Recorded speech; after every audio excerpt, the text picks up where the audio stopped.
की ग्राम सभा मिलकर करेगी और ग्राम सभा कहेगी कि पानी पहले हमारे खेतों में आना चाहिए, हमारे घरों में आना चाहिए, बचेगा तो हम बाहर को देंगे, नहीं तो नहीं देंगे, जाओ घंटा नहीं मिलेगा। अगर इस दिन आपने कहना चालू कर दिया तो सरकार भी आपके पास आएगी और जहां जहां नालियां नहीं बनी है, सिंचाई के लिए पानी नहीं निकल रहा है, वहां नालियां बना के आपके गांवों तक पानी पहुंचाने का प्रयास करेगी।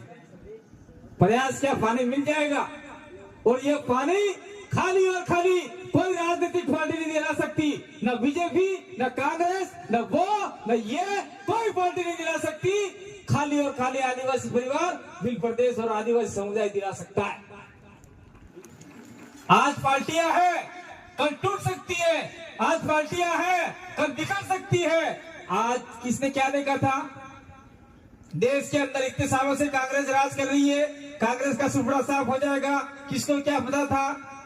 इसके बाद में 1982 में बीजेपी की खाली 2 सीटें आई थी, किसको क्या पता था कि लगातार 3 बार से केंद्र में मोदी सरकार बैठेगी, बीजेपी सरकार बैठेगी, लेकिन आज बैठी हुई है। किसको क्या पता था राजस्थान में सरकार बदलती रहती है और राजस्थान में एक चिट्ठी सरकार बैठेगी वजनलाल, वो बैठ गई आज की तारीख में। और आदिवासी त्राहिमाम कर रहा है, उसके लिए कोई देख नहीं रहा है। मैं कहना चाहता हूँ उदयपुर जिले के तमाम वासियों को, कहते मरकर कहना चाहो, या अमित खराड़ी बैठे हुए, सबसे पहले आंदोलन अमित खराड़ी किया था गिरवा में। क्या आपने एक बहरी ने सिद्धू खाई की सीधू माता पर जू बगड़ा पहले बाकर सहा ले गई थी और अमित खराड़ी ने आंदोलन खड़ा किया और वहां से बहुत सारे आदिवासियों को जेल में डाल दिया गया, मुकदमे कर दिए गए। और अमित खराड़ी को धन्यवाद इसलिए दे रहा हूँ कि वो अकेला बंदा था, लेकिन मैंने फोन से चर्चा करके कहा कि आप लोग लगे रहिए, जो हो सके हम करेंगे। और आज तक न्याय नहीं मिला, आज तक लड़के पेशिया कर रहे हैं। इसी अवध में हमने थलासिया को लेकर, गोगुंदा को लेकर उदयपुर जिला कलेक्ट्रेट पे धरना लगाया, पर कोने तो हो जुरेंगे भाई, कई कई खबर से ये धरना है लगाए हैं। ये धरना इसलिए लगाया था कि आदिवासियों की जान बचा पाए, आदिवासियों की स्वाभिमान बचा पाए। और ये तो धरना लगाए 8 मन तक खाई क्यों सितरू खाई क्यों। बावजूद भी मैं एक बहुत बड़ी बात बता के देना चाहता हूँ आपको, जब आदिवासियों को शेर खा गया, सरकार हो, कलेक्टर हो या कोई भी हो, वो आदिवासियों की जान की कोई कीमत नहीं है। एक कुकड़ा ने कीमत कट ली है, एक बुकड़ा ने कीमत कट ली है। हमारे बीच में ये आफ्ताब मकरानी और ये शायद दो तीन और मकरानी साहब आए हैं, मुस्लिम भाई आए हैं, बकरे ईद के लिए जाते हैं। 1 लाख में बकड़ो મળે, 80,000 में बकड़ो મળે ને આપણે મન કા મરી જઈ તો કેટલા આલે 50,000, કેટલા આલે 50,000।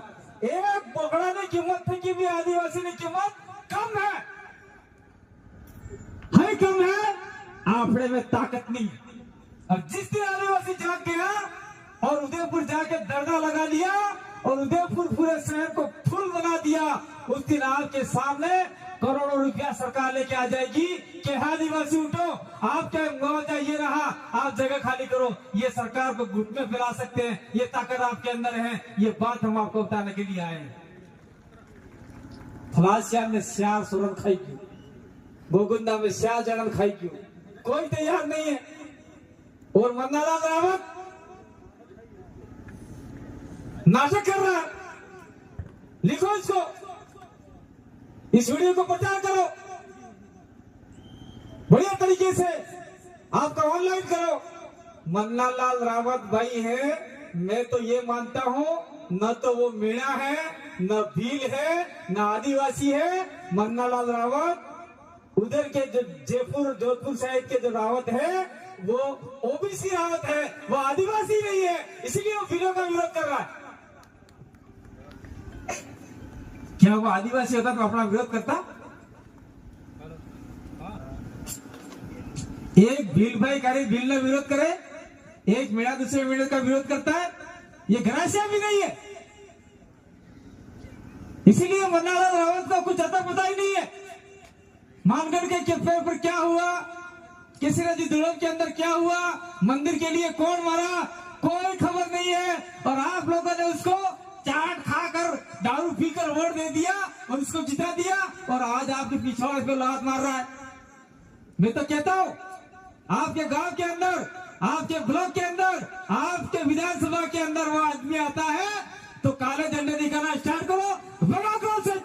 कोई जरूरत नहीं ऐसे आदमी की जो हमारे समाज का बदनाम करता है। मेरे को अभी सवेरे से आ रहा था, एक भाई ने कहा कि मुझे आपका इंटरव्यू लेना है। मैंने कहा मैं इंटरव्यू नहीं दूंगा। ये शायद हमारे सागवाड़ा के एक भाई थे। मैं इंटरव्यू नहीं दूंगा। आपको क्यों नहीं दूंगा कि मन्नालाल रावत सही बोल रहा है। क्या सही बोल रहा है कि भील प्रदेश के लिए आंदोलन नहीं था, वो नहीं था, मन्नालाल के हिसाब से नहीं था, क्योंकि मन्नालाल रावत भील नहीं है, इसलिए वो कहेगा भाई भील होता कहता नहीं, भीलों के लिए आंदोलन था। आज देश के आदिवासी सोचते हैं डूंगरपुर, बांसवाड़ा, प्रतापगढ़, उदयपुर, दक्षिण राजस्थान के आदिवासियों की ओर देश के आदिवासी टक टक निगाहों से देखे हुए हैं कि यहाँ पर कोई तो है जो आदिवासियों को जगा रहा है। यहाँ स्प्राइट की तरह आदमी आगे बढ़ रहे हैं आदिवासी को अधिकार को लेके। सड़क से लेके संसद तक पहुंच गए, सड़क से लेके विधानसभा तक पहुंच गए। ऐसे यहाँ पे आदिवासी पैदा हो रहे हैं। टंटिया भील की संतानें हैं, कोचा भील की संतानें हैं, मीर कालीबाई गलासवा की संतानें हैं। ये सारे आदिवासी अपने आप में एक मुट्ठी में होके लड़ाई लड़ रहे हैं, और हमको भी साथ में जाना चाहिए। आज देश का आदिवासी, चाहे छत्तीसगढ़ का हो, चाहे झारखंड का हो, चाहे उड़ीसा का हो, चाहे नॉर्थ ईस्ट का आदिवासी हो, सारे आदिवासी हमको बुला रहे, आप हमारे इलाके में आओ। हमने कहा कि हमने किसी को नहीं बुलाया, हमें खुद जाग गए, और जागने के बाद में हमने तैयार किया, और तैयार करने के बाद में हमने संसद में भेजे, विधानसभा में भेजे हमारे लोग, और हमारे अधिकारों की आवाज उठा रहे हैं। इसलिए मैं कहना चाहता हूं, अभी ये राजनीतिक मंच नहीं है, ये सामाजिक मंच है। अभी हमारे लोगों ने कहा था आपकी संस्कृति बचाओगे तो आदिवासी जिंदा रहेगा, अगर आपकी संस्कृति खत्म कर दी तो आदिवासी ही खत्म हो जाएगा। फिर कौन सी जल जंगल जमीन, कौन से अधिकार, कौन से आरक्षण के लिए लड़ोगे, सब आपके अधिकारी खत्म कर दिए जाएंगे, तो आपका सारा मामला खत्म हो जाएगा, जीरो हो जाएगा। और मैं कहना चाह रहा हूं कि यहाँ का जो आपका एमडीसी का जो गठन हुआ था, ये हम बैठे हुए परवीन परमार बैठा हुआ है।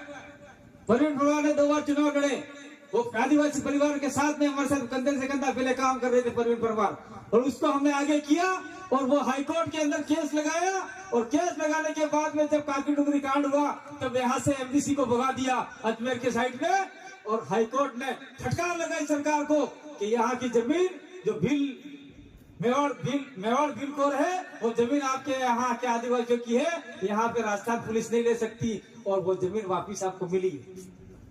और मैं कहना चाहता हूँ यहाँ पर आप लोगों सबको, अगर आपके बच्चे पढ़ाते हो तो सरकार को कह दो कि एमडीसी के अंदर यहाँ का स्थानीय आदिवासी के साथ में, हमारे साथ में जो रह रहा है, उनकी भर्ती होनी चाहिए।